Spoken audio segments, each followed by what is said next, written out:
madness. This is the Overpriced Popcorn Podcast. I am your father. Why are you so sweaty? I was watching Cops. Don't mess with the bull, young man. You'll get the horns. Every week, we dive deep and debate the best of cinema and pop culture from our favorite points in history. From 80s rom-coms, 90s fight clubs, and every sequel in between. We got you covered. Go ahead. Make my day.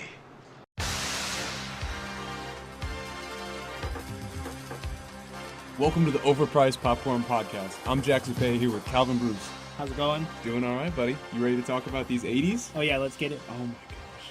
All right, Cal. Moment we've been waiting for. Let's go through your top 10. All right. So at my number 10 spot, I've got Who Framed Roger Rabbit.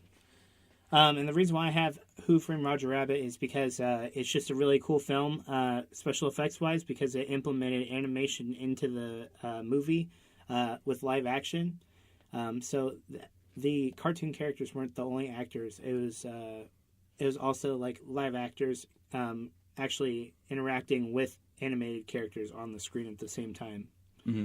And that's something you'd never seen in cinema before. Right, and the acting is just like so well done that it's just seamless, you know? Mm-hmm. They just nailed it on the first try. And between that, you always had films that maybe were just animation or just live action. And right. I think really what was groundbreaking about Who Framed Roger Rabbit was the combination of the two, and also having kind of a noir style, like murder mystery. Classic Hollywood. And have it for adults, is what we were talking about. Yeah, having it for adults.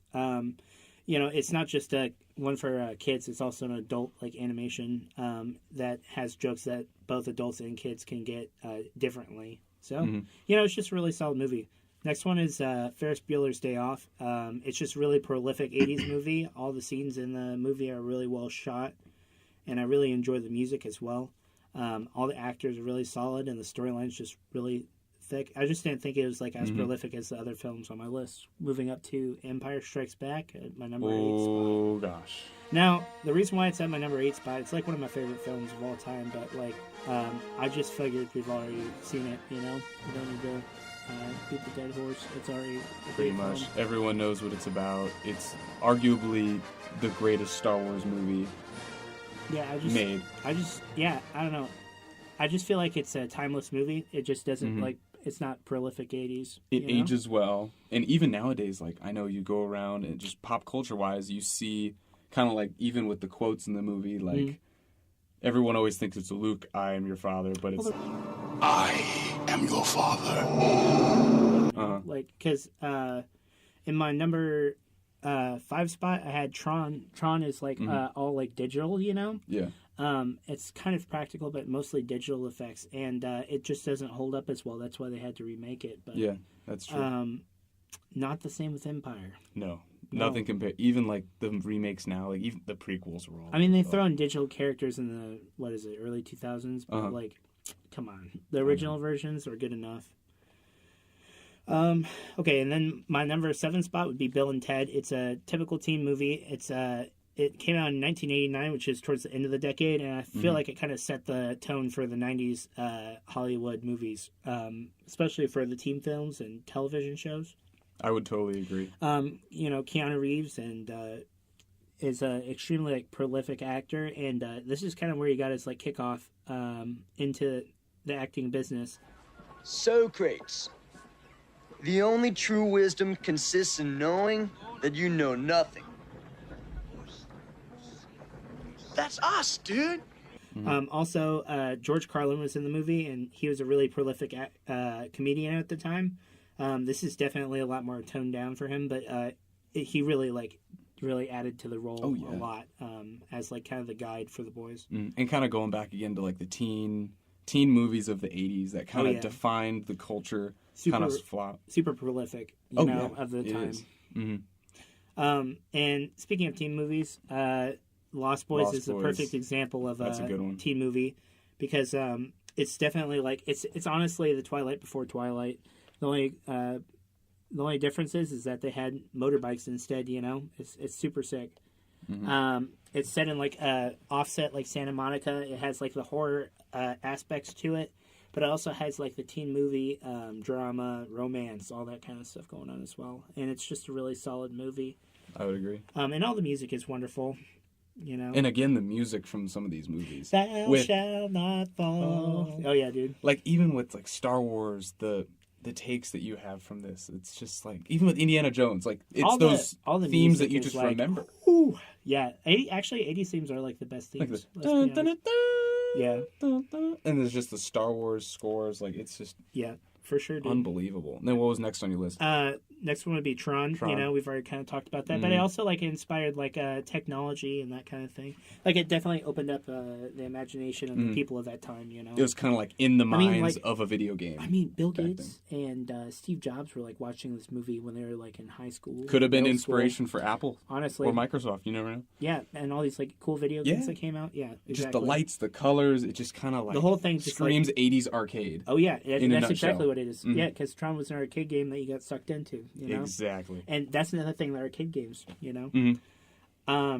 So my fourth spot would be the Blues Brothers, and the reason why I chose this is because you have the iconic duo of John Belushi and Dan Aykroyd. They just came from SNL, and they decided to take their characters, the Blues Brothers, and bring them onto the big screen. Also, Carrie Fisher's in this film, as well as Star Wars, but she plays like the crazy ex-girlfriend. But the important part about the movie is like it has all these like huge like massive names in like soul and R&B music and jazz, all just like slammed into this one movie, and it just like the plot just flows so seamlessly. It does, yeah. And it's just such a funny movie. And the storyline is just so like engaging, And again, kind of the more historical value too, with kind of bringing light to this movie. They had some star power in here too. Oh yeah, you've got John Candy, Carrie Fisher, Ray Charles, and then the late great John Belushi. We didn't even talk about Animal House that much. We didn't. Even, Animal House was huge. Yeah, I mean, I guess we just totally spaced on Animal House and all those National Lampoon movies, but definitely Animal House would be the best one of the 80s in my opinion. True. Caddyshack was pretty good too, but I mean... Caddyshack was close. Honestly, that would have been on my top 15. Animal House set the culture for college in general, And kind of like, being in a fraternity personally, like, it's very exaggerated, and it's kind of... There's some scenes in that movie that could never be remade today. Oh, yeah. Like, absolutely. Between the end parade with them sabotaging it. That's just the standard for these 80s films, you know what I mean? It's kind of balls to the wall. In their own time, a lot of this stuff is just like super edgy, Rebel with a cause, Rebel with a cause, yeah. Fighting the system. Oh, yeah. What I mean? Speaking of fighting the system... What's your next one? My next one is Full Metal Jacket. And the reason why I picked this one is because all the shots in the movie are just beautiful. The storyline is like really, really relevant to that time because the people who are watching this movie were... people who are like Vietnam veterans, who had kids at this point, going into theaters and watching this, they really tried to tell the story of these soldiers and like the transition from being a civilian who believes in like peace into being a soldier who just does what he's told, No, I totally agree with you too. And again, crazy star power in that as well. Yeah, why do you have a peace sign on your helmet, It's ridiculous. So the next one is Do the Right Thing. Do the Right Thing is definitely like one of my favorite movies of all time, definitely top 3 in general. And the reason why is because I think it's highly relative to like our current time. And I think that Do the Right Thing, just like with all the actors, like Spike Lee played himself in the movie, or he played Mookie in the movie. And then Sam Jackson played the DJ that narrated the whole thing. All the other actors are also like really, really solid, but like those are the main ones that really brought the movie its pow, It is. And it just like it talks about like police brutality and like political differences and racism and all these like hot issues that have always been present in America, but are definitely coming to light now. It's definitely the movie for our time that we forgot about. I feel like honestly, I would totally agree. I feel like everybody should watch this movie.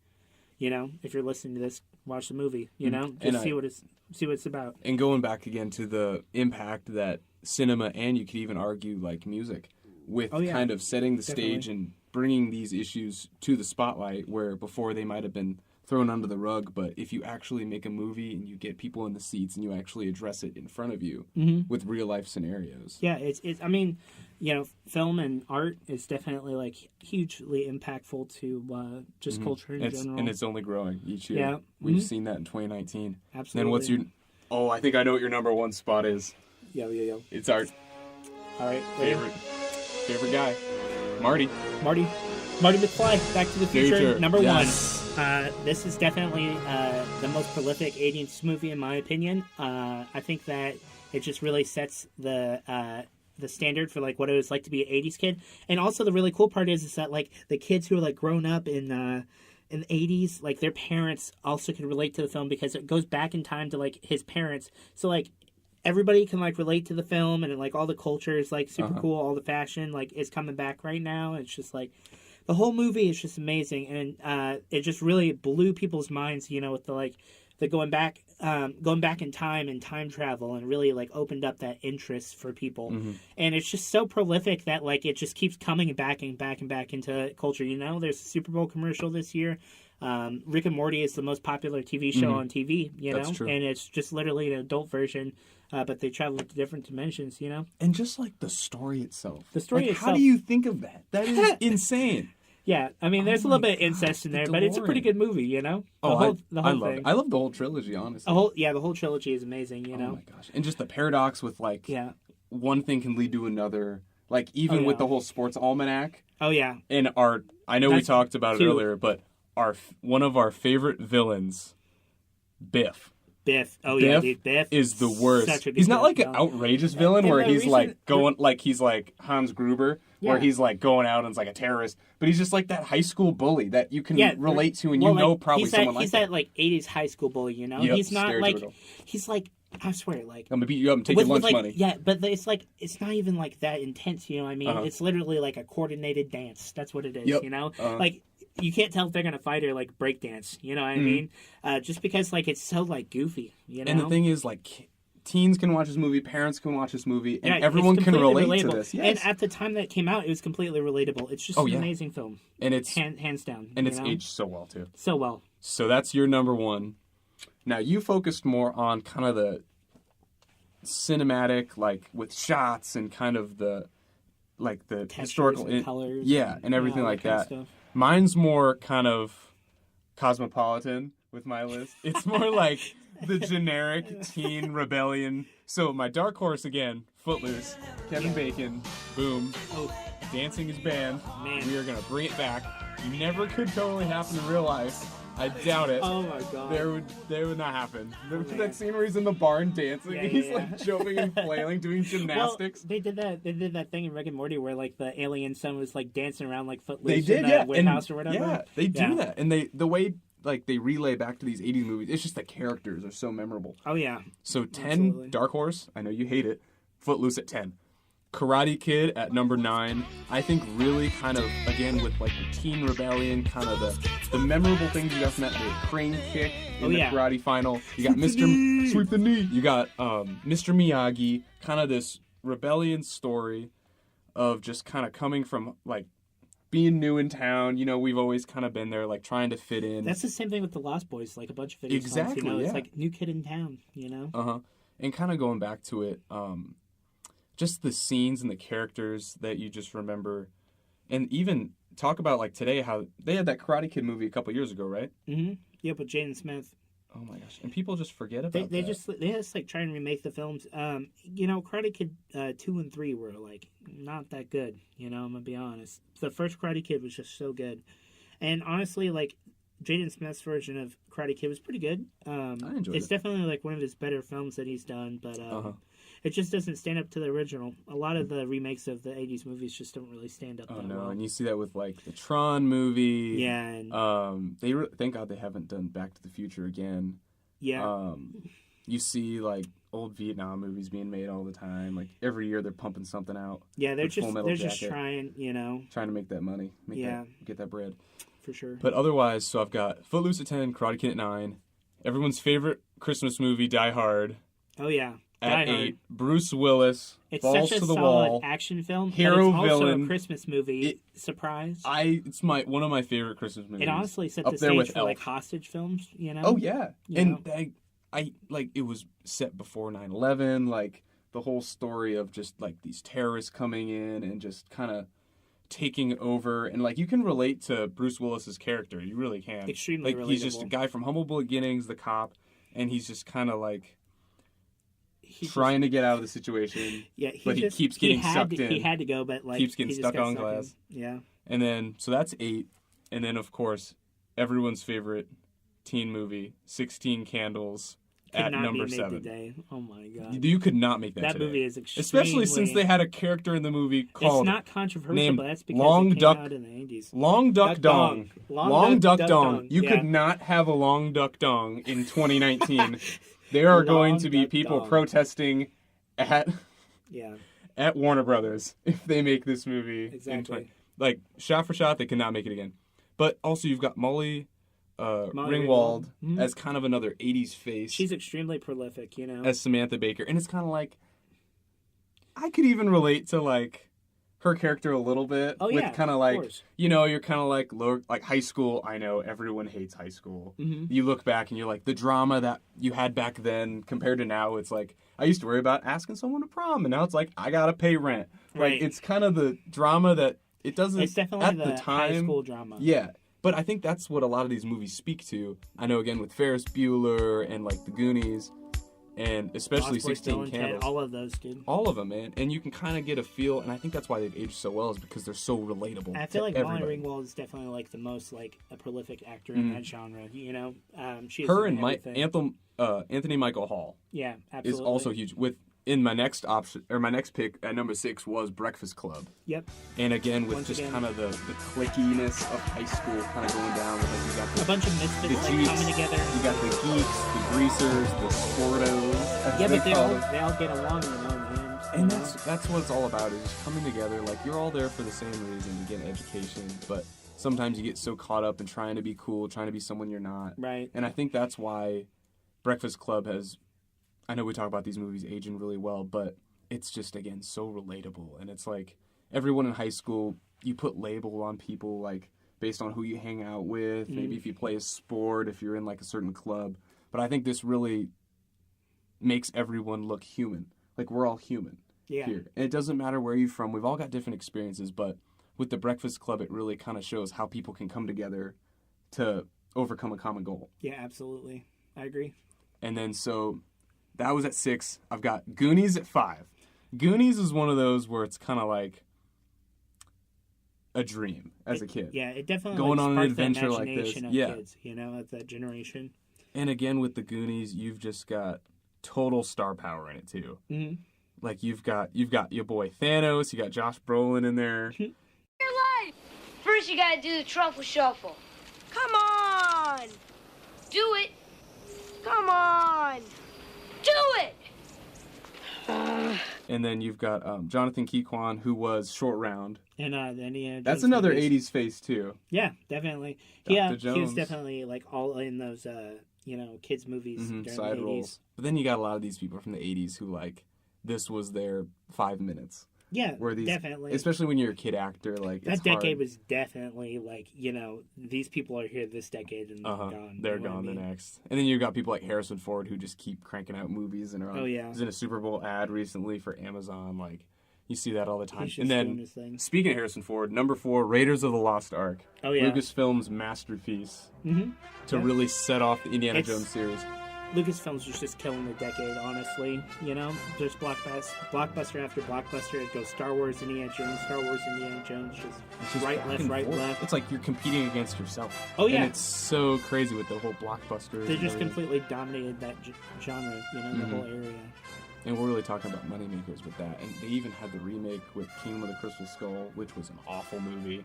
And that just goes to show that... Did you like it? Which one? Crystal Skull? Yeah, Crystal Skull. Not really. I'm gonna be honest. It was not good. They brought aliens in, and it was just Shia LaBeouf. I'm good. Shia LaBeouf. Yeah, no, I wasn't feeling it. Honestly. I wasn't, and they were gonna make a prequel with Shia LaBeouf as his son, but then they were like, man. "No, we're gonna pull the trigger. No, we're not going to." We're not gonna pull the trigger on this. Yeah, for sure. It And belongs then- in a museum. It belongs. It belongs in a museum. And then number 3, we talked about this already. Back to the Future. Just the one scene where he's back and he's at his parents' dance at high school, and his mom's got the hots for him. Oh yeah. That is the most awkward situation. It's so strange. Like, it is crazy to think of scenes from that movie, and just like, if you see, like, that's what people that'd be super funny to see my parents and how they were in high school. Yeah, and see, Like, try to what get it's them like, together, and- you know? Yeah, that'd be that's crazy. so crazy. Like, just the concept of Back to the Future is just so crazy with, like, one small thing, one person sees you, and it can change the complete entire outlook of your thing. life and your future. Yeah, Like, it's crazy to think about. yeah. And then number 2, Empire Strikes Back. We've already talked so much Star Wars. Oh yeah. It's just such the greatest one. It's the best Star Wars film, you know? I would totally agree. And I think most Star Wars nerds would agree, too. Yeah, for sure. Yeah. And then, the whole thing. finally, my number 1, Ferris Bueller's Day Off. You're crazy! What do you think Ferris is gonna do? It's gonna be a fry cook at Venus.